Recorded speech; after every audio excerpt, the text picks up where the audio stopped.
Fala pessoal, então aqui mais uma aula de biologia, onde nós vamos abordar mais algumas informações importantes para você levar para os seus diferentes vestibulares, para a prova de escola, enfim. Olha só o assunto, botânica, reino plant, reino plantar, enfim. É aquela parte da biologia que vai ser responsável em estudar os diferentes tipos de plantas que nós vamos encontrar. Mas olha só, algumas características que as plantas elas apresentam. Elas são eucariontes, ou seja, elas apresentam aquela célula com carioteca, delimitando um material genético, com várias organelas citoplasmáticas, ou seja, é aquela célula bastante desenvolvida.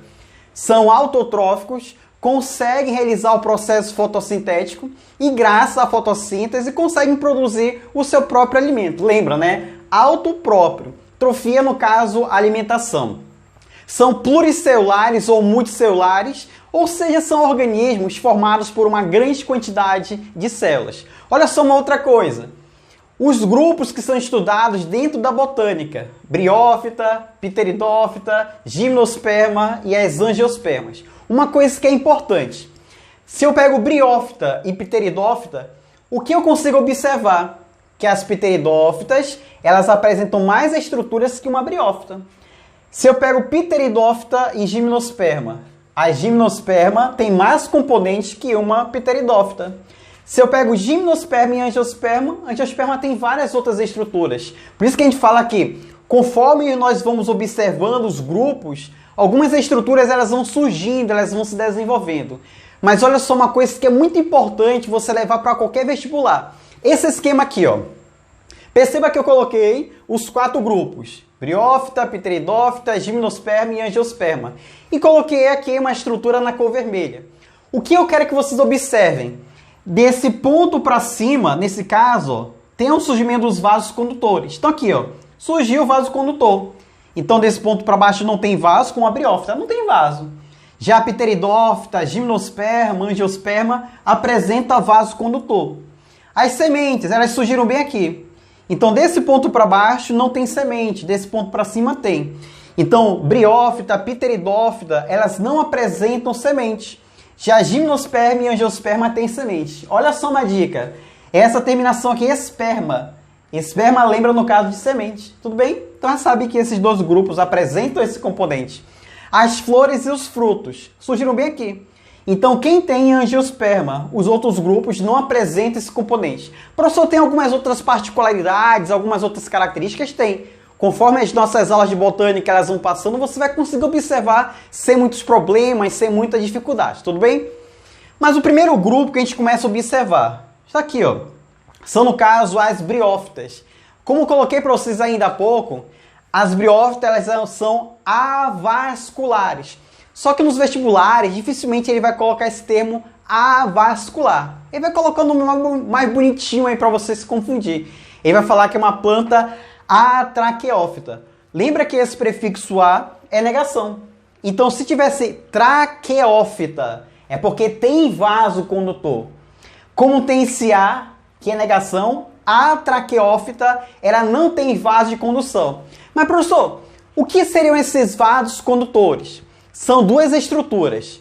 Uma é chamada de xilema e a outra é denominada de floema. Elas são responsáveis pelo transporte de uma substância que nós conhecemos como seiva. Então, olha só, briófita não tem xilema nem floema. Aí você pode perguntar para esse professor, uma vez eu estava lendo uma questão, e eu estava lendo algumas informações no livro, que ele falava que tinha algumas briófitas que elas poderiam apresentar vasos condutores. Correto, só que são algumas exceções, tudo bem? É porque algumas briófitas têm esses vasos aqui, ó. Um chamado, no caso, de leptoma e outro denominado de adroma. Esses vasos, eles conseguem transportar algumas substâncias, só que são vasos bem primitivos, assim, bem rudimentares, tudo bem? Então, a capacidade deles transportarem substância é uma capacidade muito baixa. E como falei, apenas algumas poucas briófitas apresentam esses vasos primitivos. Aí você pode perguntar, mas qual é a diferença então desses vasos primitivos para o xilema e o floema? Olha só uma dica que você vai anotar aí no seu caderno. É porque no caso, xilema e floema são vasos que têm uma maior capacidade de transporte, eles são mais resistentes É porque eles têm uma substância que ela é chamada de lignina. Olha só o termo aqui, ó. Eu vou colocar para vocês. É a chamada lignina. Tudo bem? Isso quem tem é o xilema e o floema. A gente vai ver que tem outras estruturas que também apresentam, tá? Mas em aulas posteriores. Só que leptoma e adroma, nós vamos observar que essas estruturas elas não têm esse componente, não tem no caso a lignina. Por isso que a gente fala que esses vasos, as suas paredes, elas não são lignificadas. Outra coisa que eu coloquei para vocês, que normalmente nós vamos observar que as briófitas, elas apresentam um pequeno porte. E olha só o motivo dela ter um pequeno porte. Porque ela não tem isso aqui, ó. Ela não tem vaso condutor. Então, quando a bichinha não tem vaso condutor, ela fica com tamanho muito reduzido. Ela fica com tamanho muito pequeno, porque assim ela consegue transportar as substâncias por difusão com uma certa facilidade. Então, por isso que normalmente elas são pequenas, tá bom? Aqui eu coloquei os exemplos. Musgos, hepáticas, antóceros. Nós vamos encontrar dentro do grupo das briófitas. Nós vamos encontrar, normalmente, elas se vivendo em ambientes úmidos, em ambientes sombreados. Por quê? Os vegetais, eles apresentam uma estrutura protetora superficialmente. A briófita, ela tem também. Só que essa proteção é muito fina, é muito delicada. Então, se ela fica num ambiente que é muito quente, um exemplo, ela vai ter uma maior dificuldade de proteção, né? Ela vai ter uma dificuldade de conseguir escapar da radiação ultravioleta. Então, por isso que ela prefere ambiente sombreado, ambiente onde tem uma característica úmida. Professor, eu posso encontrar briófita em local gelado? Eu posso encontrar briófita em local quente? Pode, mas são exceções. Então, coisas que vocês não podem esquecer. Briófita, ela é avascular, ela tem um pequeno porte, ela vive em ambiente úmido e sombreado. Musgos, hepáticas, antóceros são exemplos que nós vamos identificar de briófitas. Copie essas informações e vamos partir para uma outra parte, outro momento da nossa aula, beleza? Então copia aí e vamos avançar. Então de volta aqui para o nosso esquema, analisar mais algumas coisas. O primeiro tópico aqui do quadro é que as briófitas elas podem sofrer alterações na sua cor. Elas são bioindicadoras de poluição. Normalmente esses vegetais, quando eles estão num local que tem um índice de poluição muito alto, eles começam a adquirir uma característica diferente em relação à sua cor. Então por isso que tem esse termo de bioindicador de poluição. Outra coisa, as briófitas elas necessitam da água. Aí você pode perguntar, mas professor, todo ser vivo, não só briófita, ser humano, qualquer organismo de uma certa forma necessita de água. Beleza, tá certo isso. Só que no caso, as briófitas elas são chamadas de hidrodependentes. Elas necessitam de água para reprodução. É uma característica muito importante desses organismos. Outra informação que eu coloquei para vocês, aqui na realidade é um esquema para você ter mais ou menos uma ideia, você ter mais ou menos uma noção. Todos os vegetais, nós vamos encontrar basicamente duas partes. Nós temos o gametófito e temos o esporófito. O nome já diz, está muito fácil, ó. Gametófito é um componente importante na produção de quê? Dos gametas. O esporófito está associado na produção dos esporos. Outra coisa no esquema, ó. O gametófito ele vai ser haploide, ele vai ser N. O esporófito ele vai ser 2N, ele vai ser no caso diploide. Mas onde eu quero chegar? A gente fala que os vegetais têm essas duas formas, dessas duas fases, a fase gametófito e esporófito. Só que no caso, nas briófitas, a fase duradoura é a fase gametófito. Nos outros vegetais, pteridófitas, gimnospermas, angiospermas, o que predomina vai ser essa fase aqui, ó, a fase de esporófito. Então olha só uma coisa que você não pode errar. Se você encontrar uma questão que ele diga que é um vegetal, que sua fase duradoura é a fase de gametófito, você já sabe que na questão estará falando de quê? De briófita, beleza? Outra coisa também no nosso esquema, não pode ficar para trás, ó, vamos acompanhar. As briófitas têm cauloide, filóide e rizóide. É como se fosse um caule rudimentar, uma folha rudimentar e uma raiz também com uma característica rudimentar, tá bom? Então, é uma outra característica desse grupo. Elas são criptógamas. Olha só esse prefixo aqui, cripto. Cripto de escondido. A briófita ela é uma bichinha muito feia. Aí, como ela é uma bichinha muito feia, ela tem uma estrutura reprodutora que ela prefere deixar um pouco escondido. Ela deixa um pouco mais aí em um determinado local, sem ficar muito à mostra. Então, ela é uma criptógama, cripto escondido. Ela tem estrutura reprodutora, só que é pouco evidente. Assim como no caso as pteridófitas, também tem essa característica que a gente vai acompanhar na próxima aula, tudo bem?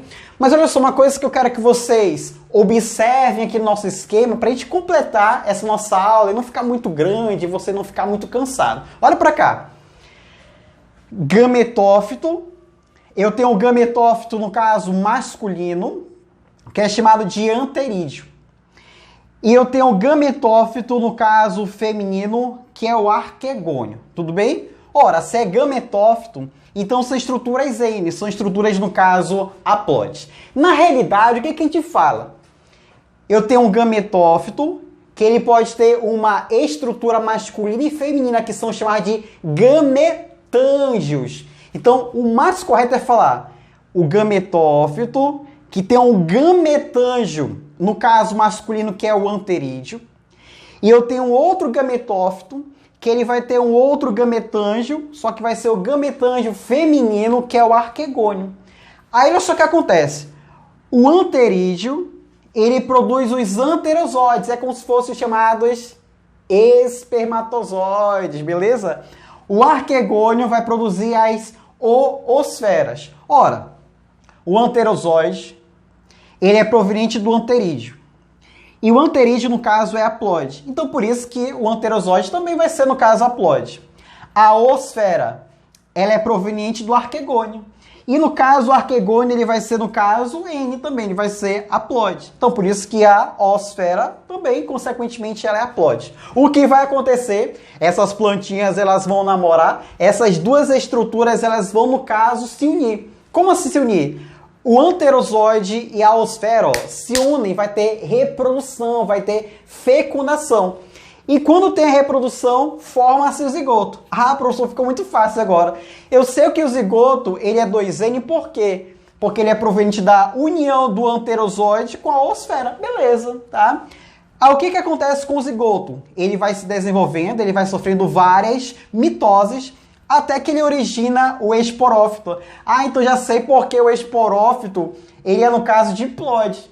Porque no caso do esporófito, ele é proveniente do zigoto, que é diploide também. Beleza, tá vendo como é bem fácil? O esporófito, nós vimos que produz o quê? Esporos. Mas olha só o que vai acontecer. A formação do esporo é o que nós conhecemos como uma meiose, que é meiose espórica. Olha só, meiose. Meio, tudo bem? Meio. O que vai acontecer? Na meiose, o esporófito, que é uma estrutura 2N, dá origem aos esporos. Só que os esporos, eles são N, eles são haploides, ou seja, só a metade, tudo bem? E aí, no caso aqui, os esporos foram formados. Os esporos, eles vão cair no ambiente. Aí, quando cai no ambiente, eles encontram condições favoráveis, eles começam a germinar.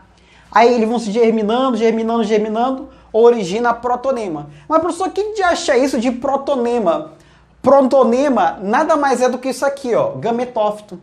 Só que é uma estrutura ainda muito primitiva, uma estrutura ainda relativamente muito no início. O protonema, ele pode dar origem à estrutura masculina ou pode dar origem à estrutura feminina. Como assim? Aqui, ó. Vamos imaginar que esse esporo caiu no ambiente, germinou, deu origem ao protonema, que posteriormente originou essa estrutura masculina. Esse outro aqui, ó, também caiu no ambiente, germinou, deu origem ao protonema, que se desenvolveu e deu origem à estrutura feminina, beleza? Então aí no caso você consegue analisar várias informações que aconteceram ao longo lá do processo reprodutivo das briófitas. Eu espero ter ajudado para não ficar um vídeo muito cansativo, como falei para vocês. A gente vai ter algumas outras aulas de botânica, que só tá no início aqui, não é nem 10% da botânica, tá? Então a gente vai ter algumas outras aulas, vamos ver mais algumas informações. Espero ter ajudado. Um grande beijo para todos vocês. A gente continua no próximo aula. Valeu, pessoal, até uma próxima.